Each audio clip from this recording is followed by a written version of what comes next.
Excuse me. Excuse me, crew? Affirmative. Crew, I don't Request think this permission is, denied. I don't think this is appropriate. Bring the ship in slowly.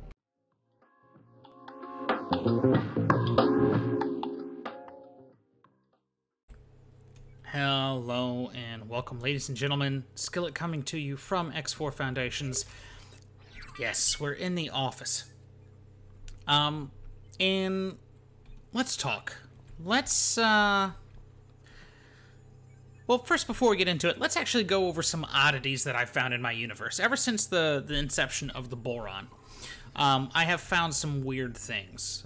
First one, we're going to say Grand Exchange. Never seen this to be Argon. It's almost always been a Talati sector. When I started the universe, there were no stations here. It was just gray. Most major factions do want to expand their borders. The Argon moved in, and now it's an Argon sector. I've not seen that before. Also, this guy. I've never seen the AI say, hey, fly here and wait. I haven't seen it. I don't know why this guy hasn't moved. I'll wait for you to tell me to take off. Thanks. I've never seen that. This is just the little oddities that I've found so far in my universe. Let me know if you guys have actually seen other oddities within your universe. If you're, you know, if there's always that one thing that you always do see. It's very, I don't know, it's kind of curious to me, or kind of odd. I like the little things. But let's talk. Let's talk about mid-game. And this is what I think mid-game really is, or this is what mid-game is for me. But I can't see another way that mid-game can portray itself. I really don't. You might have been doing your missions, you're getting at it, you're gaining that rep, gaining that money. If you've watched the How to Start series, we went through crystal mining, the node mining off the asteroids, piracy, and stations. Now we're going to focus on that station, because with the stations, we talked about doing the savings account stations, like I call them.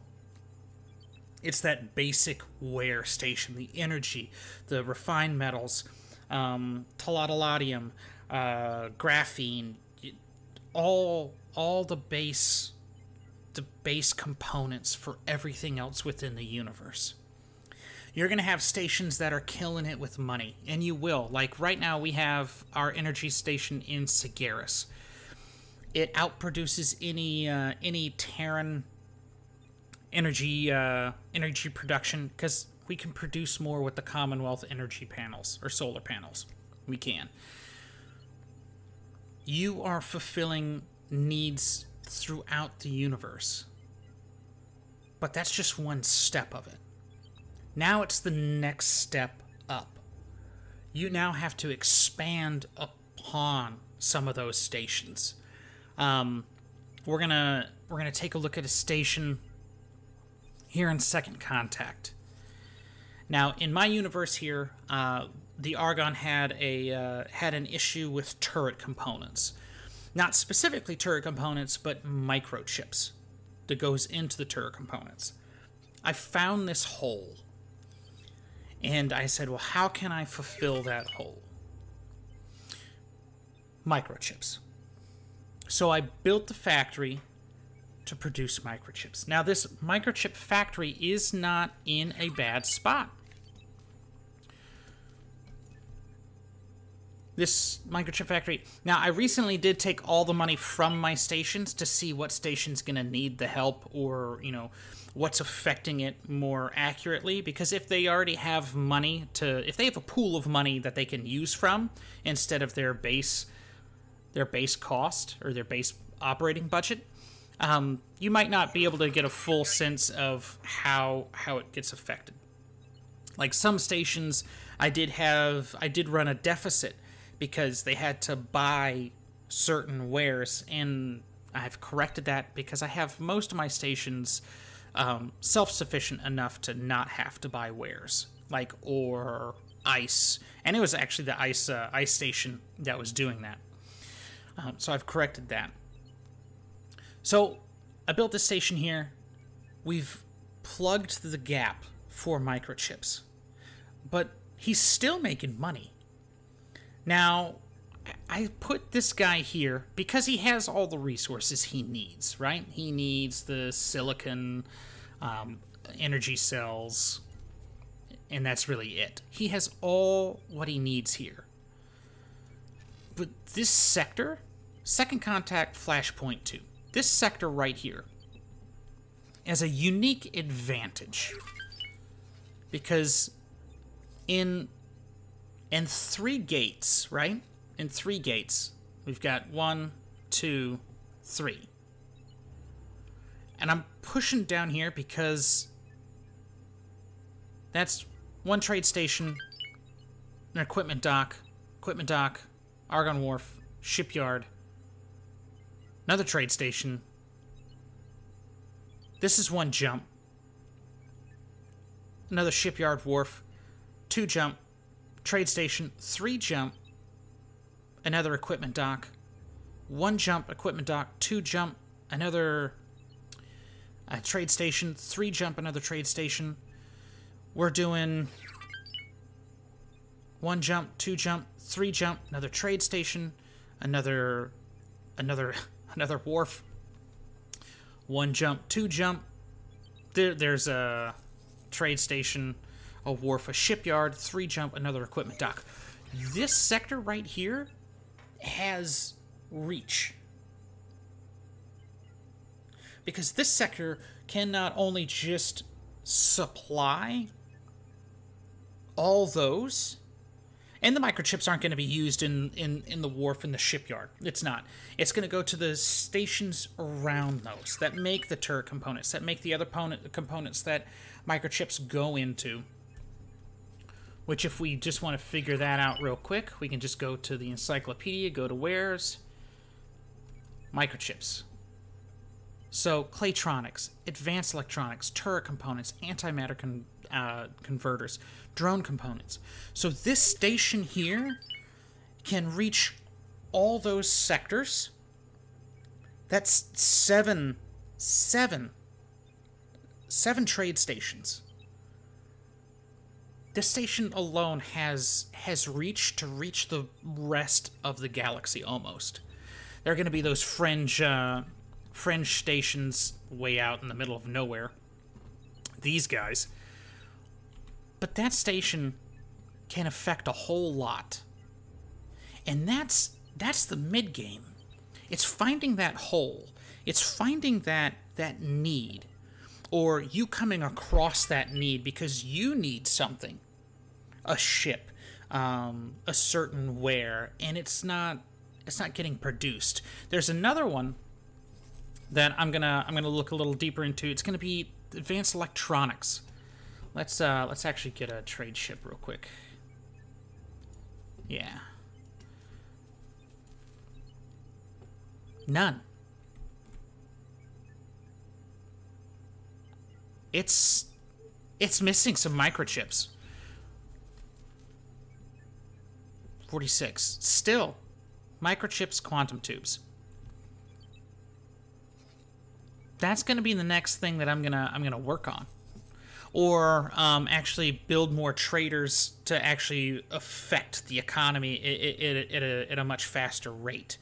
But yeah, I can affect advanced electronics. I can affect other things, and that's the mid game, because the mid game's taking a look at the universe, figuring out what's needed, filling that hole, because as you're getting into the mid game, you've played some missions, you've played a storyline, or you're in the middle of a storyline, and you come across these roadblocks.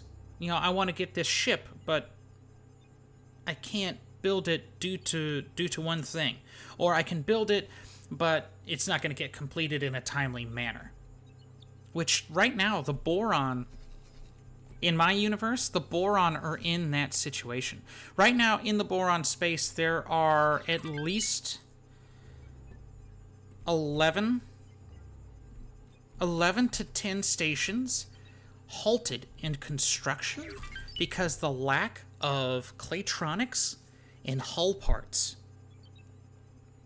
So what I've done is right here, we've got a refined metals factory.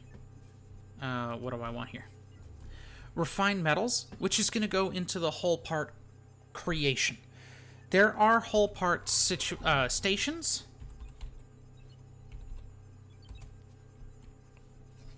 There's one there. Well, actually, no. There's 2, 3, 4, 5, 6, 7, 8, 9, 10, 11, 12, 13. There's 13 hull part stations that this station can affect. If we're going to go over here... Well, okay, this side got 2 way over here. Which is okay, because I have some plans for Heretic's End that are going to help alleviate this side of the boron. But, yeah. So I understand that there's a need for the hull parts. There's also a need for the claytronics. Now, to create claytronics, there are multiple different ways. That's, yeah, redundant. There are multiple ways to do claytronics. And if you don't know, you can always go to the encyclopedia under production method. Universal recycling. If we do recycling, we need scrap metal. There are sectors in space, typically near the Vigors or any conflict zone sectors, that you can get the scrap metal. You just need the tugs and the processing plant and the other station module. I can't remember what it is to produce this. Now, you can produce claytronics, but you can also produce hull parts. So with recycling, you can do scrap metal, hull parts. So you can fulfill that need with one station, with the claytronics and hull parts. You can. I believe the cycle switches between the two. That's how it was in the last universe before the boron and 6.0. I don't see why that would have changed. I don't have that station myself. But if you find that need throughout the universe, I'm always going to encourage you, go to the encyclopedia, look up the where, and then find the most effective way to produce that. And there's one where in particular that I had no idea. And I had no idea because I don't make it. But it is medical supplies.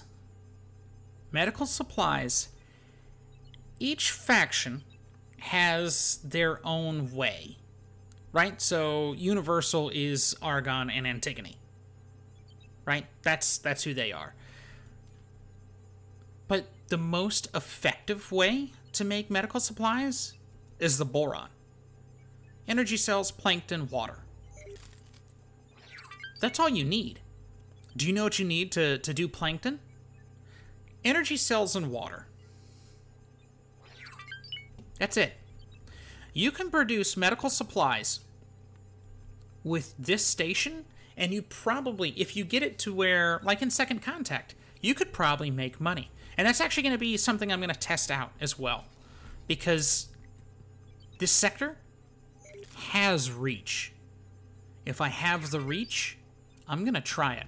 So I will actually be putting a medical supply facility here. Going to see how that does. I really am. Because it's not something that I ever... That's a big blip. It's okay. It's not something I've ever produced. And I haven't produced foodstuffs either. I haven't. It's not something that I've looked to doing. Even having my own dormitories, I've never thought about that. Those have just been on the short end of my list. of things to produce. But I'm actually going to start doing that now. I'm going to test that out, see how that goes, and I'll keep you guys updated. But take a look at your universe. Take a look at your stations. Which ones aren't producing the money you thought they could? How can you change that station to be a better producer? What can you add to that station? How can you affect not just you, but the sectors around you? How can you reach other places in need? That's all mid-game in my mind. And yeah, you could do your missions great. You can get that money, build that rep, but that's going so far. Even some of the faction missions ask you to build stations, and those faction missions come from the need of that sector or the surrounding sectors. So if the AI can realize that there's a need, you can use that mission as the blueprint in your mind to bypass them altogether. You keep control of that station. You build that station for you, not them, for you. Reap the reward. There you go. That's mid-game. It's all the station building. It's finding those holes. But this is going to be Skillet signing out. I'm going to build up that medical supply facility. We're going to see how that does in Second Contact. I hope you guys have a wonderful day, night, evening, whenever you do watch it. I'll see you guys later.